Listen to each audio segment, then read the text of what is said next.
યુએસમાં illegally રહેતા ઇન્ડિયન્સનો આંકડો લાખોમાં છે, જેમાં ગુજરાતીઓની સંખ્યા પણ ખાસી છે. આમ તો ઇલીગલી યુએસ જતા કે પછી વિઝિટર વિઝા પર ત્યાં જઈને ઓવરસ્ટે થઈ જતા લોકો અસાયલમનો કેસ ફાઇલ કરીને કે પછી બીજી કોઈ રીતે ડિપોર્ટેશન ઓર્ડર સામે પ્રોટેક્શન મેળવી લેતા હોય છે, પરંતુ આમ કરવું સાવ સરળ પણ નથી હોતું. આ ઉપરાંત જે લોકો ઇમિગ્રેશન કોર્ટની મુદ્દતમાં કે પછી આઈસની તારીખ ભરવા હાજર ન થયા હોય તેમને પણ ડિપોર્ટ કરી દેવાનો ફાઇનલ ઓર્ડર થઈ જતો હોય છે.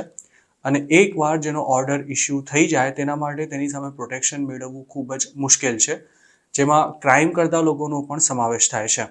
અમેરિકામાં હાલ માસ ડિપોર્ટેશનનો મુદ્દો પણ જોરદાર ચર્ચામાં છે અને ડોનાલ્ડ ટ્રમ્પે એવી જાહેરાત કરી છે કે જેમને ડિપોર્ટ કરવાના ઓર્ડર થઈ ચૂક્યા છે તેવા લોકોને સૌ પહેલાં રવાના કરવામાં આવશે. અને જો આવું થયું તો કદાચ 2025માં જ 18,000 જેટલા ઇન્ડિયન્સ અમેરિકાથી પાછા આવી શકે છે. અમેરિકામાં ઇલીગલી રહેતા લોકોને કે પછી કોઈ પ્રકારનો ક્રાઇમ કરતા ઇમિગ્રન્ટ્સને ડિપોર્ટ કરવાની તમામ કામગીરી સંભાળતા ઇમિગ્રેશન એન્ડ કસ્ટમ્સ એન્ફોર્સમેન્ટ એટલે કે આઈસના એન્ફોર્સમેન્ટ એન્ડ રિમૂવલ ઓપરેશન્સ એટલે કે ઈઆરઓ દ્વારા હાલમાં જ એક રિપોર્ટ જાહેર કરવામાં આવ્યો છે, જેમાં કયા દેશના કેટલા ઇમિગ્રન્ટ્સે અમેરિકામાંથી ડિપોર્ટ કરી દેવાના ફાઇનલ ઓર્ડર્સ થઈ ચૂક્યા છે તેની વિગતવાર માહિતી આપવામાં આવી છે. ઈઆરઓ દ્વારા જાહેર કરાયેલા આ રિપોર્ટમાં જણાવાયું છે કે 24 નવેમ્બર 2024ની સ્થિતિએ કુલ 14,45,549 નોન સિટીઝન્સના ફાઇનલ ઓર્ડર ઇસ્યુ થઈ ગયા હતા. જોકે આ આંકડો માત્ર એવા જ નોન સિટીઝન્સનો છે કે જે હાલ આઈસની કે પછી બીજી કોઈ લો એન્ફોર્સમેન્ટ એજન્સીની કસ્ટડીમાં નથી. જે લોકો કસ્ટડીમાં હોય કે પછી ભાગેડું જાહેર કરવામાં આવ્યો હોય તેમનો કુલ આંક કદાચ 14 લાખથી પણ વધારે હોઈ શકે છે. જે નોન સિટીઝન્સને અમેરિકામાંથી રવાના કરી દેવાનો ફાઇનલ ઓર્ડર થઈ ગયો છે તેમાં દુનિયાના ગણ્યા ગાંઠ્યા દેશોને બાદ કરતા લગભગ તમામ દેશોના નાગરિકોનો સમાવેશ થાય છે. હવે જો અમેરિકામાં ડિપોર્ટેશનનો સામનો કરી રહેલા ઇન્ડિયન્સની વાત કરીએ તો 24 નવેમ્બર 2024ની સ્થિતિએ કુલ 17,940 ભારતીયોને ડિપોર્ટ કરી દેવાનો ફાઇનલ ઓર્ડર થઈ ચૂક્યો હતો, પરંતુ હાલ આ લોકો આઈસની કસ્ટડીમાં નથી અને કોઈકને કોઈક કારણોસર તેમને ડિપોર્ટ પણ નથી કરી શકાયા. આ લિસ્ટમાં સૌથી વધુ ઇમિગ્રન્ટ્સ જો કોઈ દેશના હોય તો તે મેક્સિકો છે, જેના 2.5 લાખ જેટલા સિટીઝન્સને અમેરિકાથી ડિપોર્ટ કરી દેવાનો ઓર્ડર થઈ ચૂક્યો છે.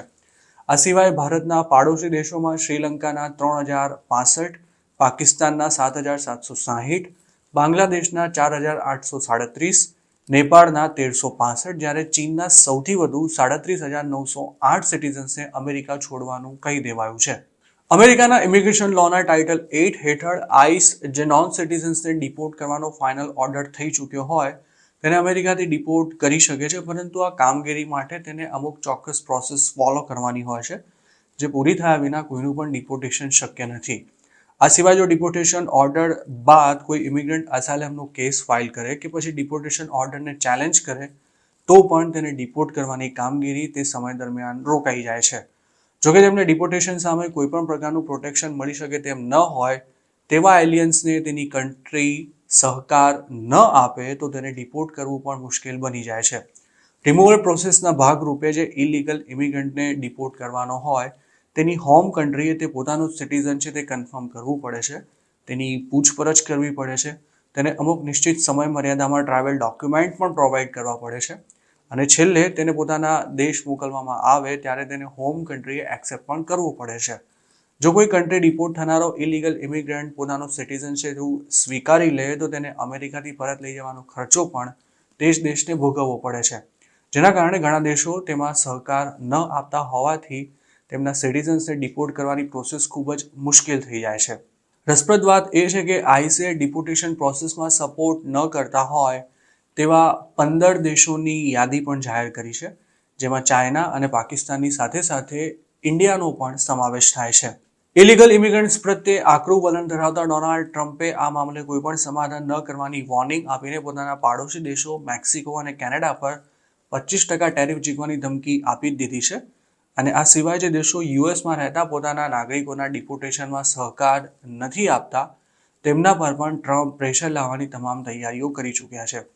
હજુ 22 ઓક્ટોબર 2024ના દિવસે જ અમેરિકાથી આવેલી એક ડિપોર્ટેશન ફ્લાઇટ પંજાબમાં લેન્ડ થઈ હતી, જેમાં ગુજરાતીઓ સહિતના 100થી પણ વધુ લોકોને પાછા મોકલવામાં આવ્યા હતા.